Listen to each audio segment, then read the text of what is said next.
can see me, right? Yeah. Hi. How y'all doing? Great. Good. You can do better than that.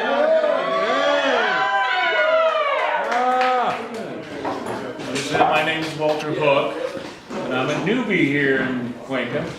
Been here a little over 3 months now. And I come from Kansas City. Anybody here from Kansas City? Yeah! Yeah? Are you serious? Young total. Kansas City, Missouri? I read about You read about it. Okay, good. Well, Kansas City was a great place to grow up, mainly because I love to sing and perform, and there was a lot of venues there in Kansas City to do so. We had a Philharmonic Orchestra that did an opera festival every year, and I was a senior in high school. My girlfriend and I were both singing in the concert choir and doing all the shows that you did in school, and she was really wanting to go into the business. I never thought about going into the business. It was just something I loved to do. But anyway, her mother's kind of encouraging, knowing that she wants to do this. So she saw this audition for the opera. And she said, why don't you kids go down and audition? So we had a little, a little fun time going down and auditioning for her. Never expected to get in, but we actually, not only did we get in, but they took our pictures to be in the newspaper about a couple of the people who would be local people who would be singing in the production. Now, they brought in big Metropolitan Opera stars to sing all the great roles and stuff like that. So it was really a thrilling and exciting time to be doing that. Now we've got to learn Verdi's Il Trovatore in Italian and Bizet's Carmen in French. Muy bueno. We barely had time enough to learn the music, much less the Italian and the French. But I remember the first phrase, O corda di ma fra poco, and that was it. Except for the Miserere, of course.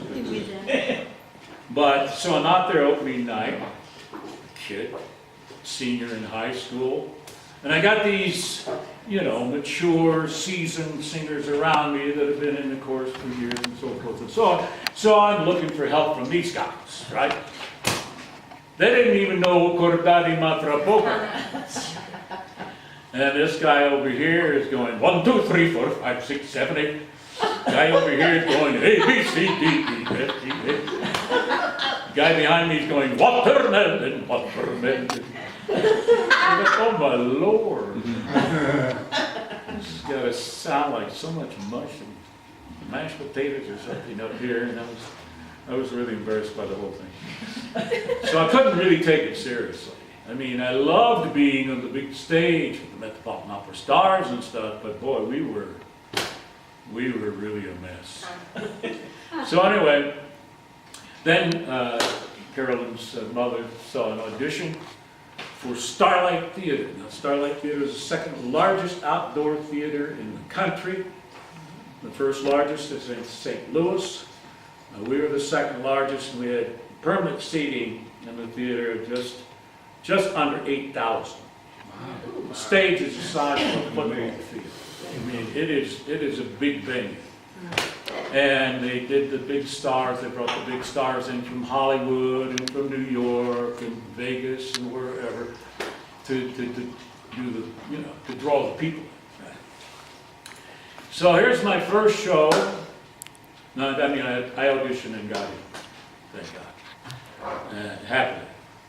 And my first show was South Pacific. Wow. One of the greatest shows ever. And that show became more than 200 roles, 34 episodes of Dallas. But he was a big star, and it was just amazing to work with him and watch him work and play this fabulous role of Emile DeBeck. And I said, well, that's a role I want to do someday. Because now I have decided this is the business I want to be in. And so the next time we wound up doing South Pacific. Giorgio Tozzi was the lead. Anybody know who Giorgio Tozzi was? Did anybody see the movie of South Pacific? Yeah. You had Rossano Brazzi, who played Emile de Beck, Oh, right. but he couldn't sing. All right. So Giorgio Tozzi was the singing voice of Rossano Brazzi. And he was starring in the show, but he just lost his wife. And he was pretty well down and not doing so well. And they came to me and said, Walter, get up on the roll. You know, just in case something happens, we want you to. And I thought, my goodness, I'm still in college.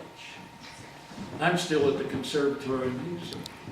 And I get this opportunity and they put that responsibility on me, and there was another turning point in my life. So now I finally get to do the role in Chicago. Oh, wow. And I win Best Actor of the Year.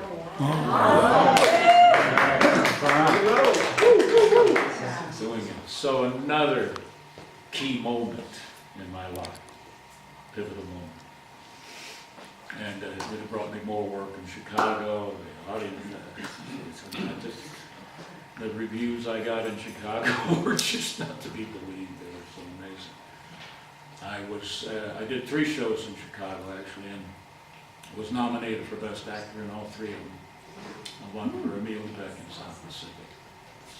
My pivotal show. Now the next pivotal moment with South Pacific, I go to Florida. I was out in Kansas City singing with the Lyric Opera, and I heard that, I was living in New York, and I heard that New York was going to have the worst winter they've had in 100 years. And I said, oh, I hope I get work in Florida. And sure enough, I got work in Florida. It was South Pacific. Sarasota. So I go and I missed the winter in New York, thank God. And it was beautiful down there. And Christmas Day, I'm at the beach and it's 80 degrees, you know. And I said, I've got to move to Florida because I suffer from, I don't know if you're familiar with SAD, seasonal affective disorder. You got it too? Oh, yeah. And in New York, the winters are always pretty depressing. You get depressed when you don't get sun. So I had determined that I wanted to get a place in Florida.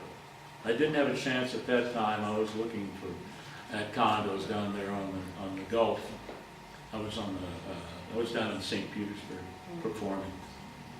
Another pivotal moment happened when I was doing South Pacific down there. My mother died. So that was certainly a pivotal moment in my life. So now I'm in Cuenca. All right. Yeah.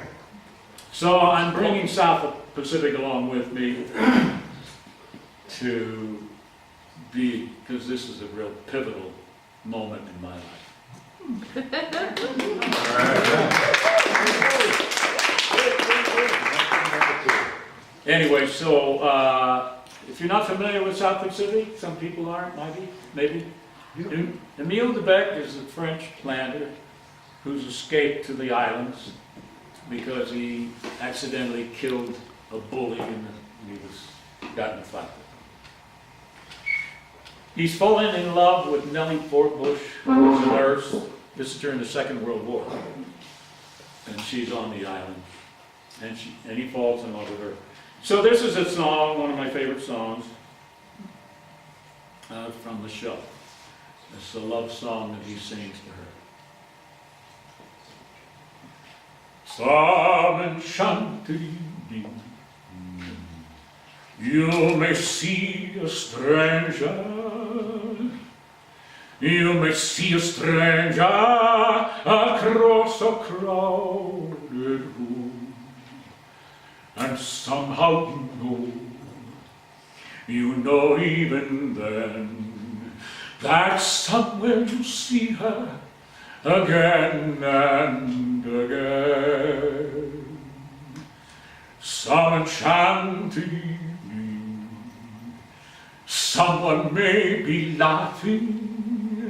You may hear her laughing across a crowded room. And night after night, as strange as it seems, the sound of her laughter will sing in your dreams. Who can explain it? Who can tell you why? Fools give you reasons, wise men never try. Some enchanted evening, when you find your true love, when you feel her call you across a crowded room, then fly to her side and make her your own, or all through your life you may dream all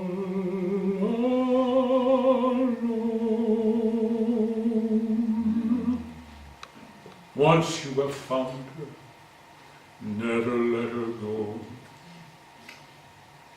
Once you have found her, never let her go.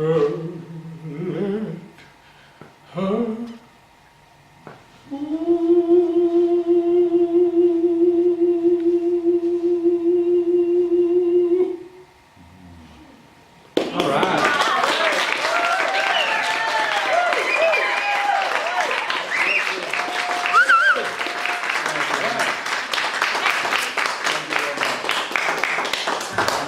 So thank you so much, Walter. That was awesome. That was awesome.